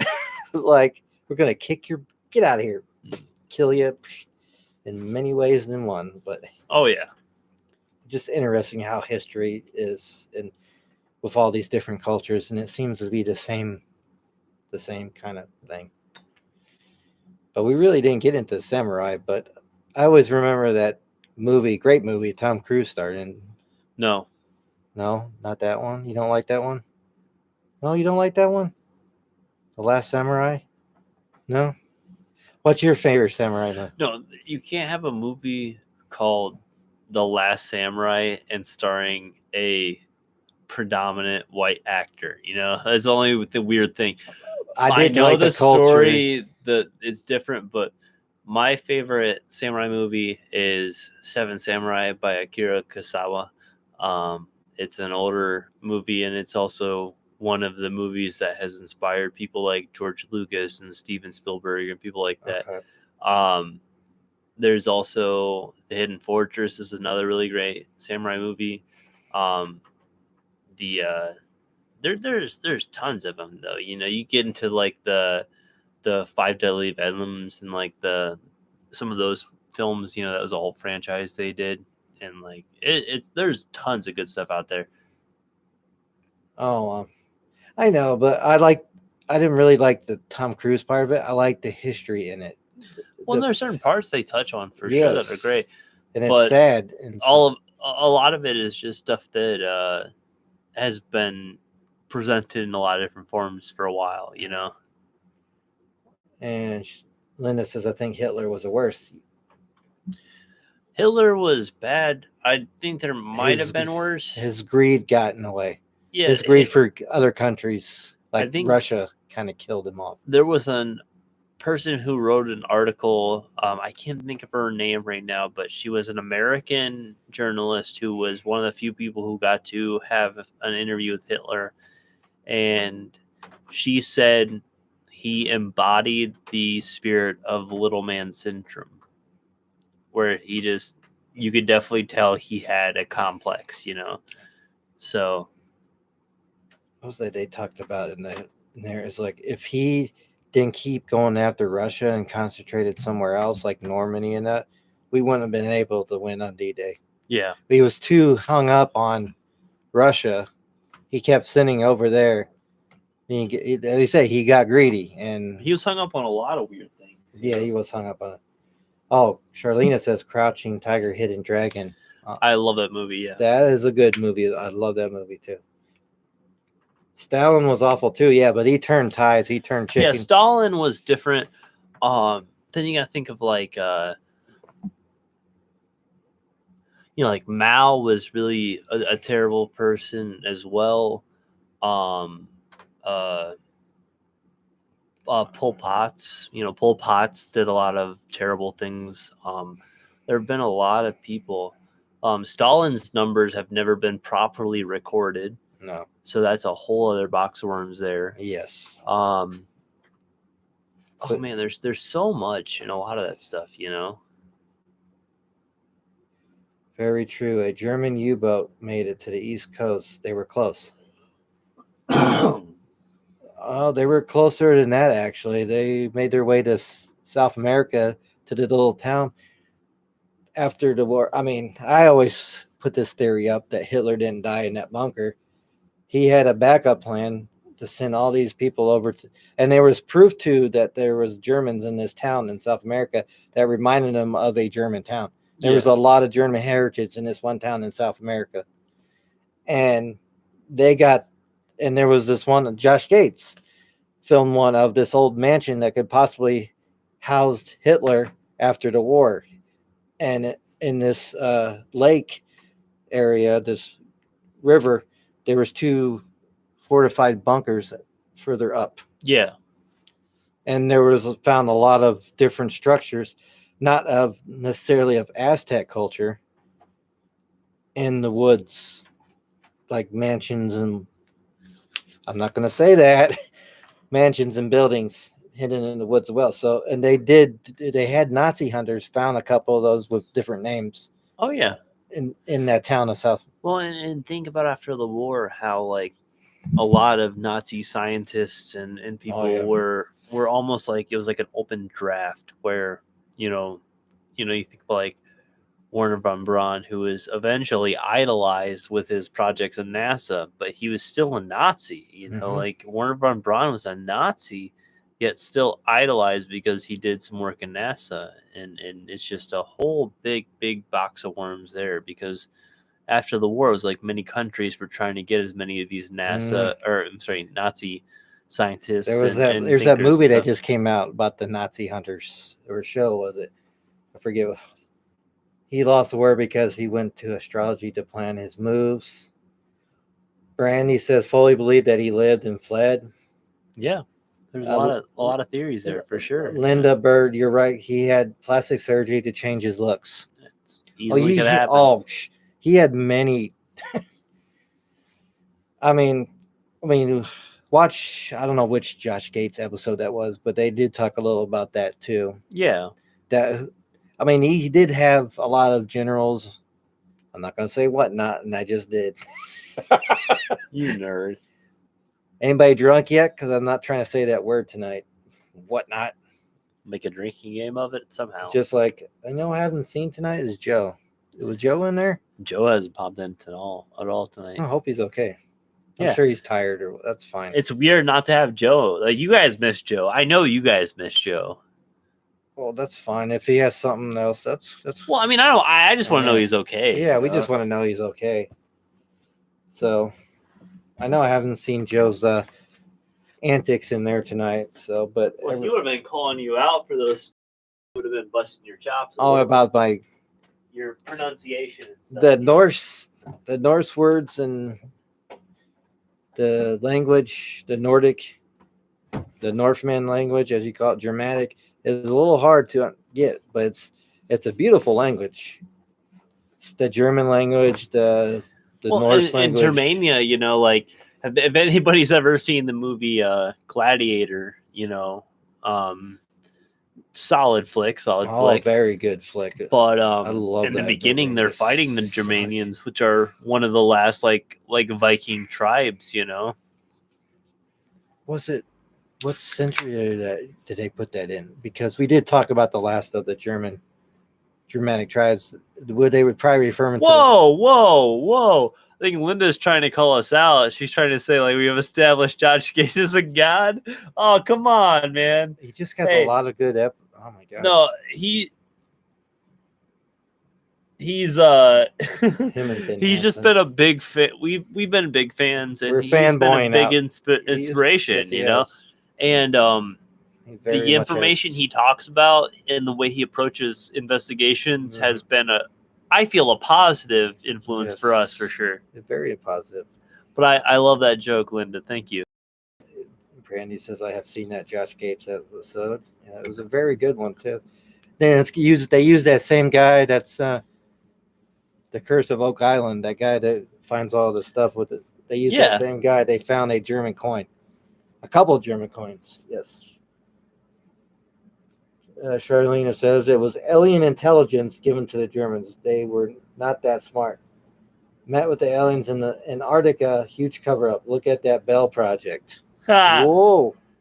Oh, man. Brady says we love Josh, and Linda says, I love Josh Gates, and he is a god. So she's not busting our chops. She actually is just a really big Josh Gates fan, too. Okay, so if you would have saw my live video on the most recent time we were out to the Burial Mound, so Tuesday's video, we really do love Josh Gates. Like, we're both really big fans.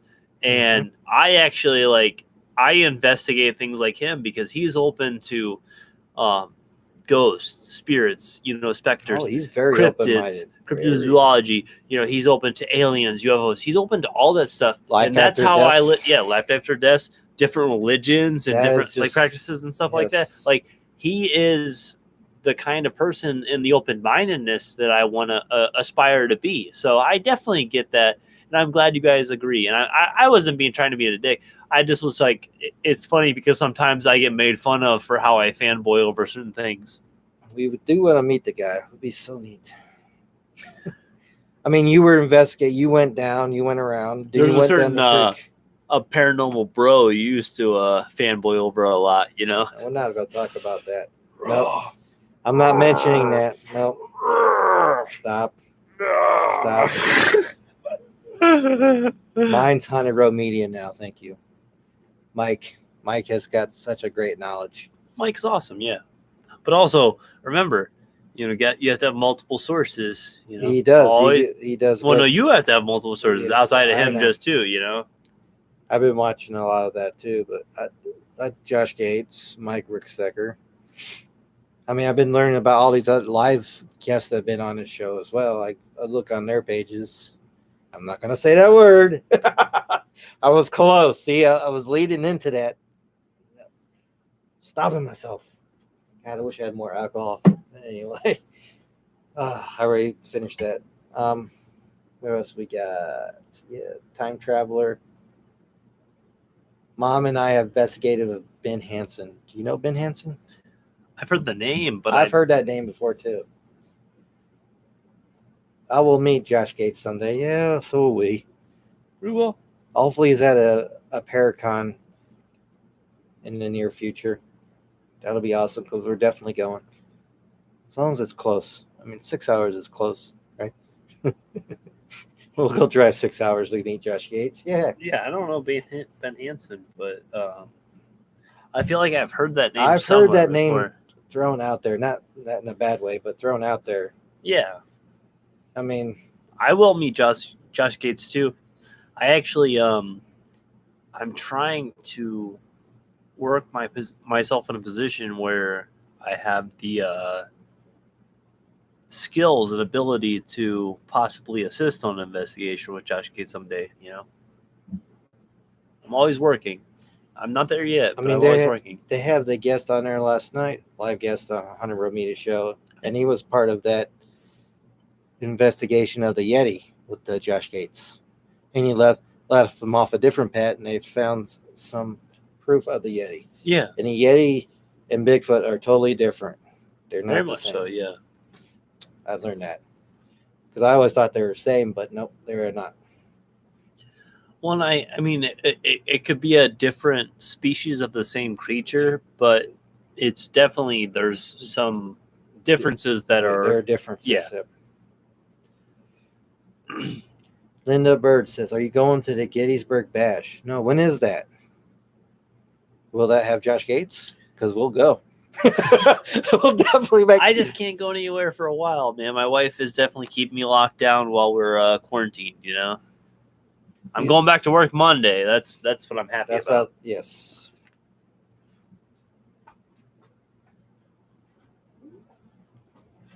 Oh, here we go, Charlena. Oh, you got. I think it's comical that the idiot Hitler chose a sacred Native American symbol for his cause, the swastika. What an idiot. Yeah, he totally turned that around. Everyone thinks that symbol's evil, which it was not evil symbol. Ben Hansen, frack or faked? Ghost of Morgan County. You want to share that to my messenger later there, Linda, and I'll check them out? Linda, July 24th, July 23rd, 24th. Now they're going back and forth. Is it the 23rd and the 24th, or the 24th or the 23rd? Oh. You want? Yeah, send me that, Linda, and send me that for that one in Gettysburg. Hopefully it's still on. Or we might not be able to. No, that's in June. Because there was a Paracon in over Moundsville Penitentiary at later this month in June. I don't know if they moved that or canceled it yet. I have not gotten no word on that.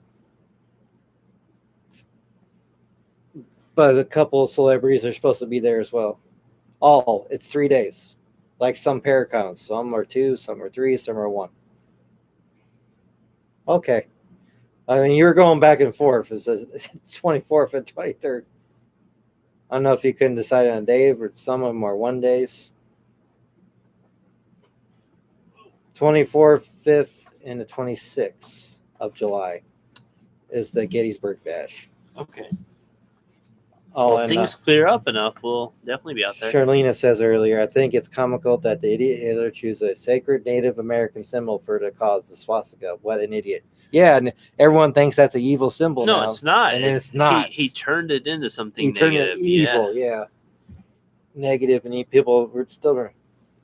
And they were arguing about the date, so they got it. So far, they're still planning to be open for all the Gettysburg. I was talking about, I don't know if the Moundsville will get canceled or moved up someday, because that's getting close to June. That's a later part, almost a month and a half away, actually. They might take precautions, like some of these events now, but we don't know yet. We'll keep you posted because we want to go out there and fanboy out. Yeah, for sure. Definitely. Because we're going to need talking to a lot of different people out there that we want. Mike Ricksecker is supposed to be out there as well on that one. He's supposed to speak at that one as well. I got to get the times. Again, I got to look into it, see if they moved the dates up or not, because I haven't seen anything on Facebook or social media in a while. So this has been an awesome night so far. No, and we got about 8 minutes exactly. So if you want to throw some last stories up there, it's been a great night, guys. We had some great stories from us and you guys. It's been an awesome night as always. I always appreciate you guys. You guys pop in. Oh, you tell us fun stories. Yeah, to the interactions and stuff. Thank you for Linda Bird for having their daughter here. Brandy Bird. It's been awesome. And her son. Is that your son? That was earlier? Yeah, there was a lot of family ties. I know, right, Tanya, because we met off a 100 Road meeting. I would love to see Mike too. And we apologize because we went to the Parasite Con over the OSR, Ohio State Reformatory. We kind of walked by him because we didn't know him at the time. Yep. And it was like one of those moments, because if we would have known at the time, we definitely would have stopped at the table. We probably would have stayed there a long time. Yep. Just like we did when we met Steve there. Steve was an awesome guy. Yeah, Steve from Ghost Nation. Gonzalez was, he was Ghost Hunters. Oh my gosh, we fanboyed out. We kept our cool though. He talked to us like we talked back. It was comfortable. Well, and I've been a fan of him since I was a young teenager. Mm-hmm. So it was definitely a big part of one of the things that really sparked my investigation part, because I always had, a spiritual sensitivity, and I was always searching for certain things. But he really, he's part of the group that helped put me on a certain path. Because I started this watching Ghost Hunters, and that was like, I like Steve. Oh, I like Jason too. Jason's the down to earth, no bullshit guy. I mean, I see some of his live feeds. When he's on live on Facebook, I like to meet him as well. I like to get to he's another bald guy with a beard. Who doesn't want to meet Jason? Jason's awesome too. Grant, Tango. All those guys are great. Oh my gosh. No, not Steve Huff. Steve Gonzalez. Gonzalez. Yeah, he's one of the guys who's part of Ghost Hunters and Ghost Hunters International. And Ghost Nation. And now Ghost Nation now, yeah. Yeah, and they just started their second season now. And their last episode was filmed in Ohio. I forget which part. It was in Ohio. I'm going to read something from Charlena real quick. That. Go ahead, I'll let you. Charlena said, I'd like to put this out there. Written history is one person's story. Always be a skeptic and ask why the agenda was pushed in the truth. It's amazing how much lies have been taught out there is truth. That's very true. I very much agree with that. They always say the victor tells the story. Mm-hmm. So the loser doesn't get to write history at Nope. that point, you know. No, it So the doesn't. victor is going to tell it however they want to, and also, you know, there's so many things that have been destroyed over the years. We talked about for a while, you know, the book burnings that were happening and stuff. How much knowledge has been lost over the years Or because people. stolen art, all these artifacts that How much Hitler is in designed, the Vatican vaults and stuff, you know, where they're all just keeping away stolen. all this history and all this stolen stuff. Yeah, there's a lot of bad stuff that's happened and a lot of stuff that's, you know, really destroyed certain things. The Templars with this hidden, could be hidden stuff on Oak Island, hidden history, hidden treasures, manuscripts. My God. No, and it's such a great comment, Charlena. You know, you're always popping good information Yes, into the yes, chats yes, and she stuff. is. Oh, we have met them and several of the raft chasers. I've seen some of their episodes. I don't watch them on a regular basis, so they seem pretty good guys as well. Yeah, The way they go about things as well, I like that. Linda Bird, he's on my fangirl wall. That's awesome. I mean, you got the signed shirt. I put mine in a frame already. It's up in my little side of the wall in the bedroom, my little side office, where I do most of the sharing and letting you guys know. It's one of my prouder celebrity moments. Steve Gonzalez, he was an awesome guy. He didn't mind us taking a picture away from the area where they're having everyone. yeah. We took him away from his table and stuff for a minute, and he was really cool about it. He's like, "Yeah, let's go over here. Yeah, let's this go. is Let's way get better, out of here." anyways." Yeah, it's like he was a super chill dude. Very super chill. I'll post that up on the Instagram soon and repost that on the Facebook so they can see that Oh, too. the fanboy. Yeah, Fanboying out. you take care of the Facebook, I'll take care of the Instagram. Oh yeah, that's fine. I mean, if you want to still share some of this on the Facebook, go ahead, because you do sometimes. But Well, I have or some just stories. I have those stories, those three Okay. I shared tonight. I'm gonna post up, and then I'll post the other stuff up on the Instagram. Yeah, and I'll share some of the more of the Vikings and some of the mythology. I already shared the Norse mythology on the Facebook page. If you guys want to read into that a little bit more, it's on there. I know I did share something out of the topic tonight. Was the black hole they found, and everyone enjoyed that one. Yeah, that was amazing. So there's a black hole that has been discovered that is closer to our system than any reported black hole. And there's stars. And they noticed about they were able to record it by the stars that are rotating around it and stuff. So it's scary and interesting to think about a black hole that close, you know. It is kind of scary. Well, it's terrifying because a black hole could suck up our entire universe or our entire solar planet. system. Yeah. Solar system. Yeah. I like the Norse gods literature. I can never remember that stuff. It is very hard. Yeah. Some of the language is very hard. That book I have coming will be able to pass some knowledge along. I want to read that book when you're done reading that book. It's gonna be big. Oh, it's gonna be big. It's like I think a couple hundred pages. It's a thick, hardback. Yeah. We'll read it together if you want to, dude. You know, like we can read it together. They get that on the I'll read it to you. I'll be your audiobook. You read my audiobook. I'm gonna read Chris to sleep tonight. Don't worry, guys. No. We have if anybody has heard of a company called Grimfrost, they actually provided clothing for the Viking show and for Game of Thrones, but they also do a lot of different things. They provide a lot of different pendants and all kinds of crazy stuff, but they have a book selection, and I picked up their one on the Norse gods, and they're also their one on the Norse like mythology and the creatures and stuff like that. So I love to go over across the pond. It's like I'm trying to go within the next 5 years. Yeah, I felt like I'll be more open and welcome because it felt like I've been there before. Oh, Tanya, good night. Good night, Tanya. Thank you for joining us. We'll see you for Friday Follower Friday coming up this Friday. I get confused with Greek mythology, then I get confused with Roman, then I give up. There's a lot of it. Yeah, there's tons of it. Tons of it. It's so hard. It is hard to keep up with it. I mean, this one that really, because maybe because of the series I watch, but also I lived in Iceland as a kid because I was close to that kind of culture as well. Yeah. So it's kind of got in my brain like I really like this stuff, and I was watching some more before we came down here. 3 hours worth. Yeah. So for sure. we always try to give you guys good content, and we can't remember everything, but we try.